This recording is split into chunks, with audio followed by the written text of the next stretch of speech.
gusto ni Regine Velasquez at Ogie Alcacid ang isa't isa nang magpunta sa Amerika ang Songbird. Kaya naman kahit sa Wednesday pa ang birthday ni Regine, ibinigay na raw ni Ogie ang regalo niya.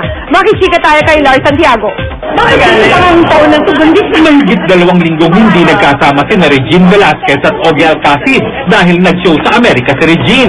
Kaya naman ang dumating si Regine, hindi nila naitago ang pagka-miss nila sa isa't isa.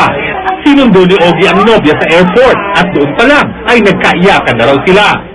Ilang taon na ako? 41, diba? Dapat naman lubos-lubusin natin yung time na dapat magkasama kami.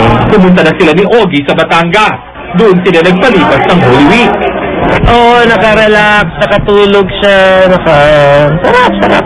Siyempre kaya wala lang yung mga anak ko, but alis naman ako ng May 3. Punta naman ako sa Sydney. Sa April 22 ay birthday na ni Regine. Ang plano sana ni Ogie, dalhin siya sa Boracay, sa Goma Cup.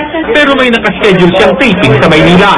Gusto niya naman sana mag-Hong Kong, kaya lang,